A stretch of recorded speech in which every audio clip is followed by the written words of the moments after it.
finalmente saiu a notícia que estava todo mundo esperando. O programa de Caregiver vai reabrir no dia 31 de março de 2025 e nós vamos compartilhar com vocês aqui tudo que nós já sabemos sobre este programa. Aqui quem está falando é o Wagner. Giza. Aqui do Imigrante Motivado. De onde a gente fala? Qual é o nome da nossa cidade? O nome da nossa cidade é Kamloops. E fica onde? Fica aqui em British Columbia, Colômbia Britânica. E agora, interior. Já pega a caneta e o papel, porque tem muita coisa aqui pra gente se compartilhar. Alguém comentou assim, nossa, mas foi rápido que saiu? Não. Tá desde o verão passado o governo falando que ia sair. E a gente tá aqui ó, fazendo live. O governo vai dando pedacinho por pedacinho de informação e a gente só vai juntando tudo e compartilhando aqui com vocês. Falando nisso, fala um pouquinho, Giza, sobre a sua experiência profissional aqui no Canadá. Sim, com certeza. Olha só, a Dardenne comentou que o governo só deu um spoiler. Verdade, né? Parece que são doses homeopáticas que aparecem lá no website. Tá igual o filme de Hollywood, meu. Só spoiler aqui, um pouquinho, né? Não é? Por um lado, gente, isso é bom, porque isso dá um tempo para você se preparar, não é verdade? Imagina, se ele amanhã já colocasse lá tudo e abriu amanhã, acabou-se, pronto, né? É isso aí. Então nós temos até março para nos prepararmos, isso é muito bom. Começa em março, não quer dizer que começa e fecha em março, não. Exato. Mas fala um pouquinho aqui para nós, meu amor, então, um pouquinho da sua experiência profissional aqui. Pois é, eu vou falar para vocês, bom, quem segue a gente, você que é novo, seja bem-vindo. Hoje eu trabalho, hoje não, já tenho 5 anos somente, mas que eu trabalho na área da enfermagem psiquiátrica. Mas como tudo começou lá com Caregiver, fiz um curso de Caregiver, trabalhei como Caregiver. Gente, olha só, o que eu falo para vocês é por experiência própria, que o Canadá, ele precisa muito desse profissional. Cada dia que passa, fica mais ainda, a necessidade aumenta ainda mais. Por quê? Porque vários fatores, entre eles a população canadense está envelhecendo, então existem muitas casas de idosos, muitos idosos que vivem nas suas próprias casas, que dependem desse profissional para irem lá e ajudarem com as necessidades básicas dele. E o profissional caregiver, ele é esse, vai ajudar com a necessidade básica para que esse idoso ele tenha qualidade de vida por mais tempo que ele puder ter, não é verdade? Então a gente vai aí ajudar com alimentação, vai depender de cada caso, às vezes ele vai precisar que você ajude mesmo, né, a dar a comida na boca ou preparar uma alimentação rápida para ele, vai ajudar com banho, vai ajudar às vezes com trocas. Gente, vai aí assim, a fazer companhia para ele, porque muitas vezes eles moram sozinhos ou eles estão numa facility sozinhos e tá ali, vai ser muito bom também como profissional fazer essa companhia, tá certo? Então esse é o profissional caregiver. Muito bem. E como que são hora de trabalho, shift, que a gente chama aqui? Então, vai variar muito, tá, gente? Por exemplo, dependendo de onde você for trabalhar, essa foi a minha experiência, né?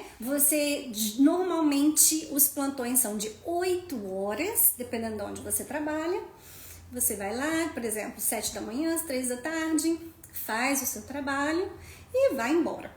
Como tem uma carência muito grande de profissionais, a oportunidade para fazer hora extra é o que não vai faltar para você. Significa mais dinheiro no bolso, né? Porque eu não sei como que é aí a sua experiência, o quanto a mais você ganha quando você faz hora extra. Mas aqui no Canadá, normalmente pode variar de lugar para lugar. Mas a minha experiência foi que se eu fosse fazer overtime, que é extra, né? Hora extra.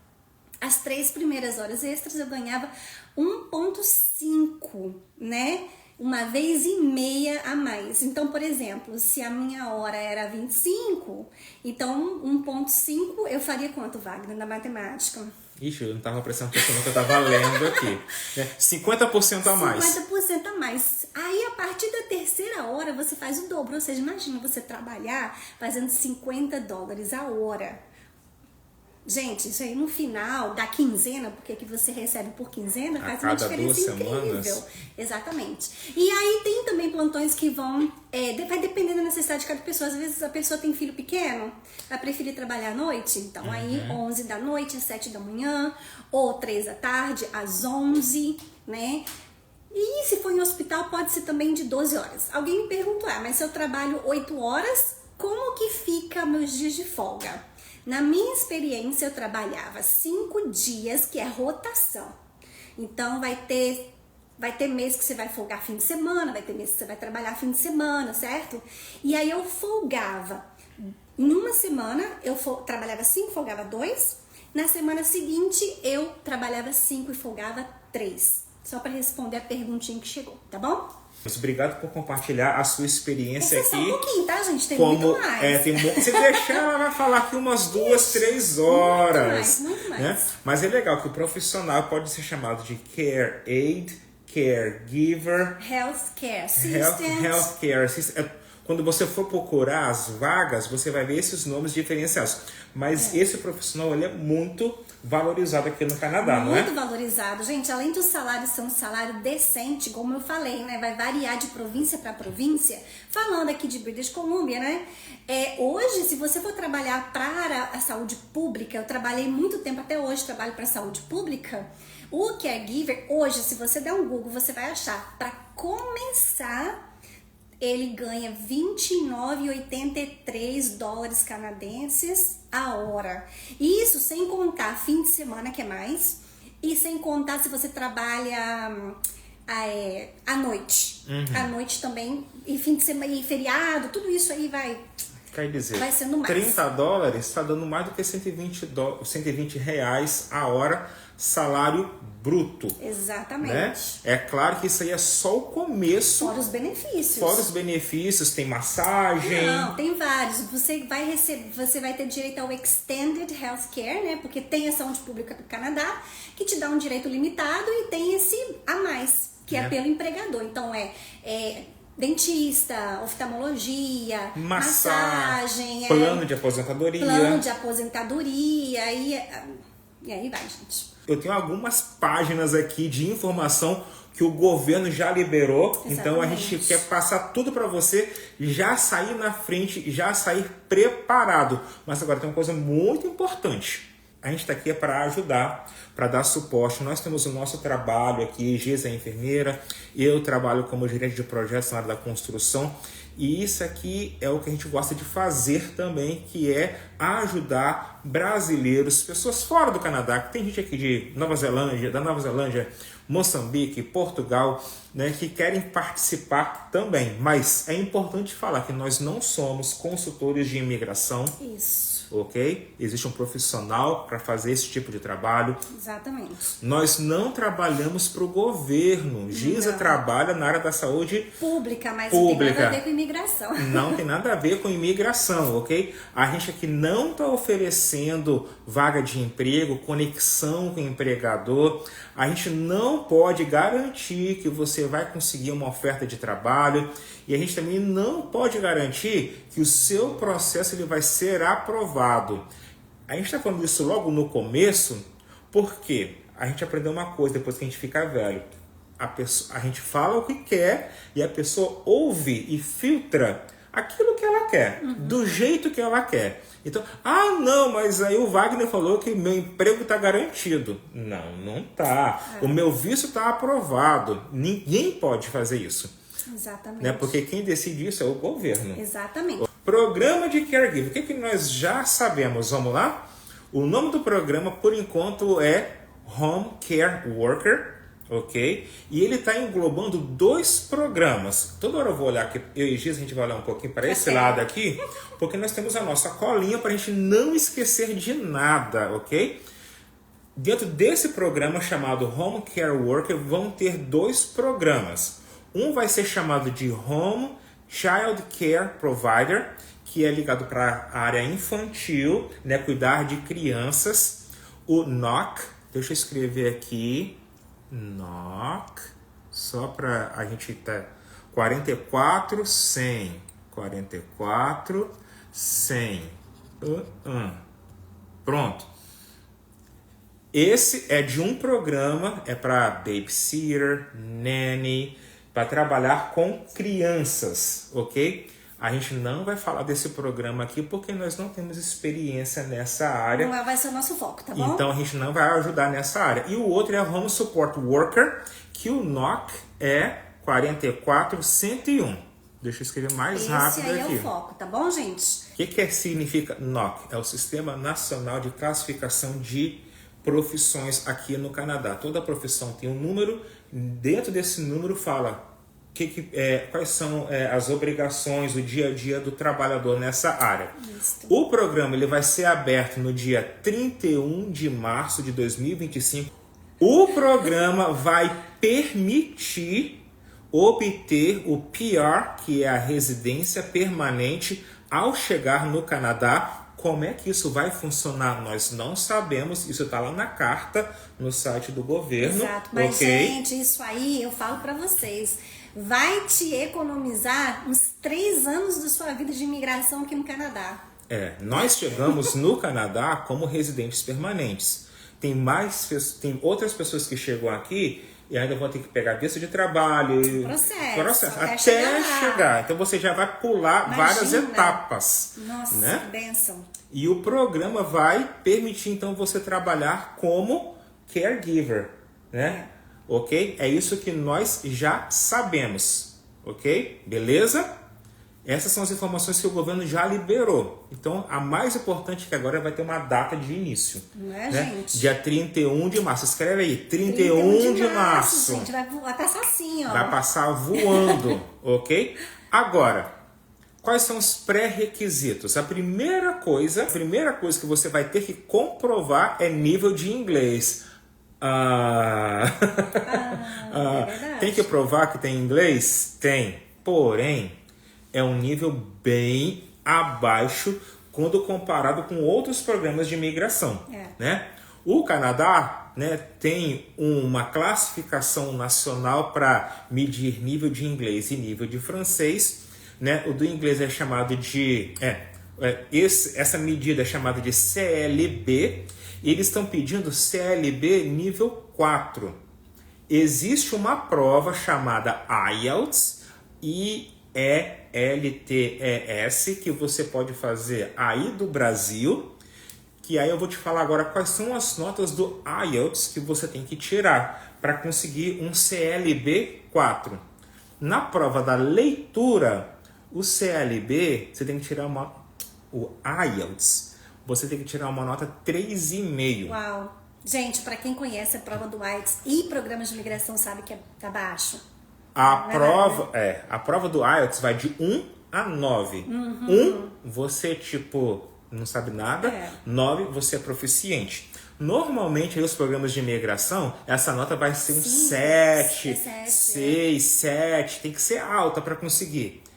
3,5. Na escrita, é 4. Na audição, que vai ter uma prova que você vai ficar ouvindo umas conversas, você tem que... Você fez essa prova? Eu fiz a prova para vir para o Canadá. Né? A prova de listening, que é de ouvir, você tem que tirar 4,5. E a prova de você falar, que você vai passar por uma entrevista, uma conversa, né? Essa nota tem que ser 4. É uma nota totalmente possível de ser alcançada, ok? Exatamente. É só você focar os seus estudos. Isso. Então, isso não tem negociação. Você vai ter que fazer a prova de inglês antes de vir. Então, primeira pergunta, né? Tem como pular essa etapa? Não tem como, ok? Vale o CELPIP? Provavelmente vai valer, porque o CELPIP é uma prova que o governo ele aceita, ok? Quais são as provas que ele vai aceitar? Quando o programa sair, a gente vai ter outra live aqui compartilhando essas coisas com vocês. O IELTS com certeza, ok? Vai ter que comprovar a equivalência do ensino médio aqui no Canadá. Então, segundo requerimento, né, pré-requisito. Exatamente. Inglês primeiro e educação, ensino médio pelo menos. Por que é ensino médio? Giza, quando você fez o curso de caregiver, porque a Giza fez o curso de caregiver aqui no Canadá. Sim. Qual era o requerimento de educação? Eles pediam ensino médio. E porque esse é como se fosse um certificado, né, gente, aqui no Canadá, que ele tem duração curta. Então você vai ver aí que dura aí no máximo esse curso 1 ano. No máximo, entendeu? Quer dizer então que você vai ter que pegar, né, os seus diplomas, né? E aí eu já adianto, se você Fez o ensino médio, você vai ter que fazer a validação dele aqui, mas se você é técnico de enfermagem, Ensino médio, né? já pode inserir o seu curso de técnico de enfermagem. Isso. Se você é enfermeiro, né, com ensino superior, já inclui aí, né, porque tem que ter o mínimo de ensino médio, né? Se você tem ensino superior, então você está comprovando que você tem, né, este pré-requisito. Qual é o site que você faz isso, né? É WES. WES. Esse é um site, tá, gente? Esse é um site onde você vai fazer a equivalência do seu diploma para o que é aceito aqui no Canadá. Então precisa passar por esse filtro, tá certo? Ok. As nuances disso a gente não sabe. Tipo, eu fiz engenharia química e eu fiz eu fiz um curso de caregiver. Eu mando, né? Porque você está comprovando que você tem ensino médio, você, né, tem experiência na área. Pronto, fechou. Né? Agora, olha só, gente, não existe só o S, não. Existem outros. A gente indica esse porque a gente conhece, tá bom? Exatamente. Só a gente só tá falando aqui aquilo que a gente sabe. No governo no site do governo vai falar quais são as instituições, o S tá lá na lista. Ok. Outro pré-requisito, experiência de trabalho. Na última carta que o governo liberou, ele falou o seguinte: tem que ter no mínimo 6 meses de experiência nos últimos 3 anos. Anota aí, tá, gente? Então esse já é o terceiro pré-requisito que nós sabemos até agora. A questão da experiência, ela é muito importante, que você esteja dentro aí, ó.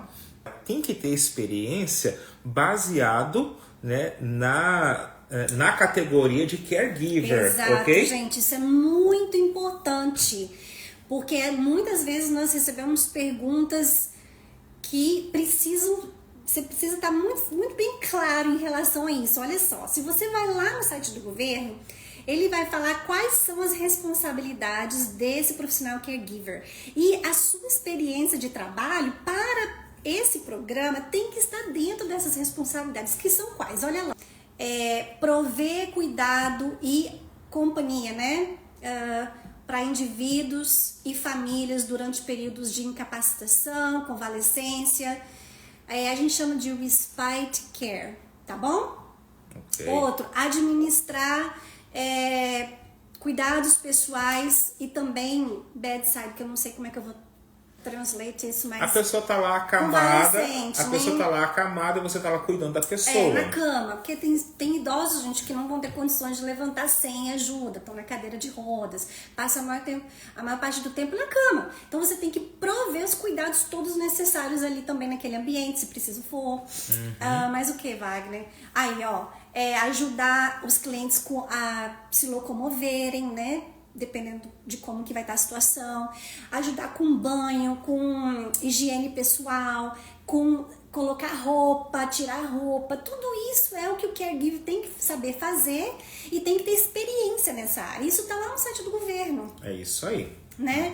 Outro, você vai às vezes ter que preparar uma comida saudável para essa pessoa.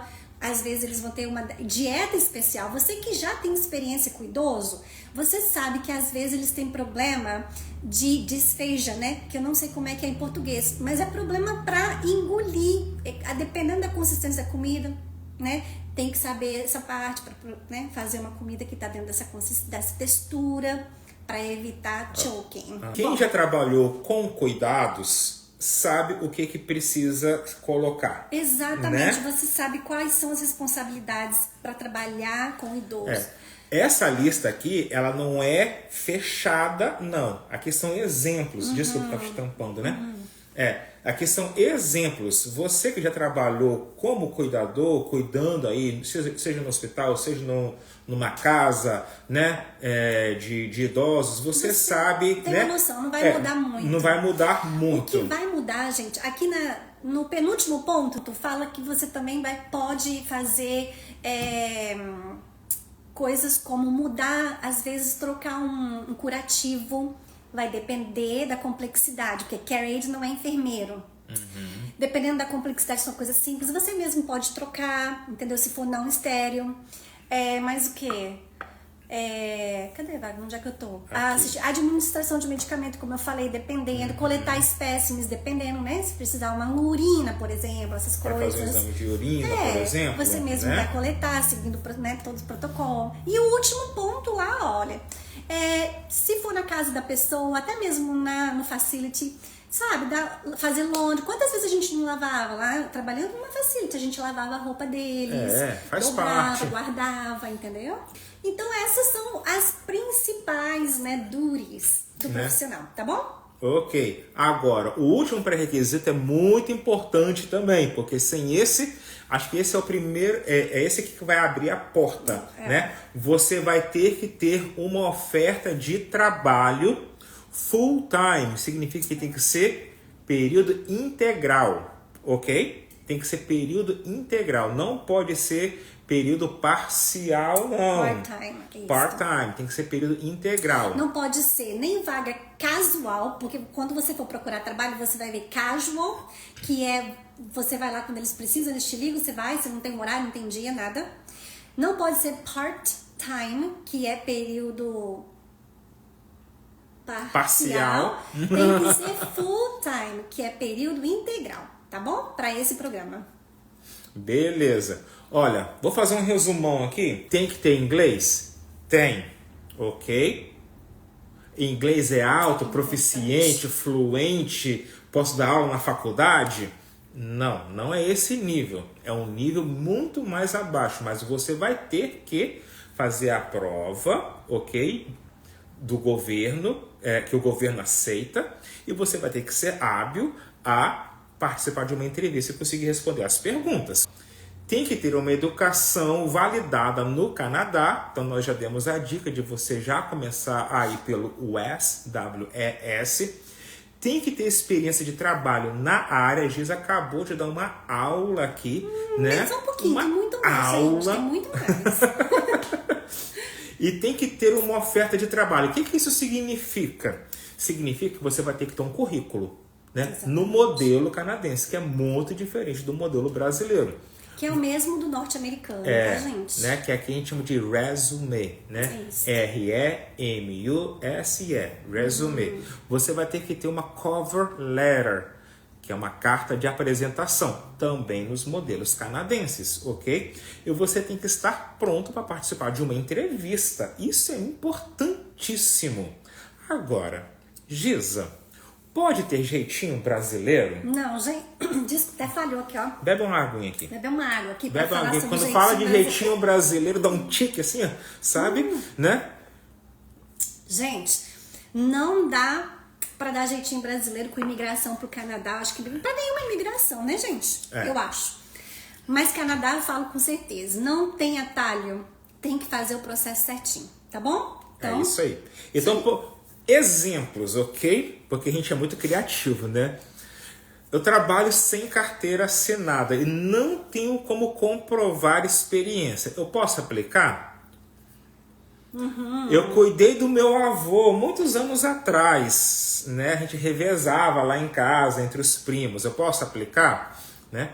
Trabalhei como cuidador 10 anos atrás, né? Hoje em dia eu sou enfermeiro. Posso aplicar? Sou fisioterapeuta, né? Eu sou enfermeiro e trabalho no setor de raio-x. Posso aplicar? Eu não falo inglês, eu posso aplicar e aprender tudo aí? Pessoal, não somos nós que vamos falar quem pode e quem não pode aplicar. Né? Nós todos aqui somos adultos, né? E você sabe, então, quais são os pré-requisitos, e aí é uma decisão sua, se você vai poder aplicar ou não. Exato. O que nós estamos fazendo aqui é passando informação para vocês que às vezes é meio difícil de entender, olhando lá no site do governo, principalmente dependendo do nível de inglês, às vezes até traduzindo, né? Então a gente está passando para vocês aqui as informações mais mastigadas, mas existe lá um pré-requisito, uma lista, então depois você analisa. Tá Exatamente. Certo?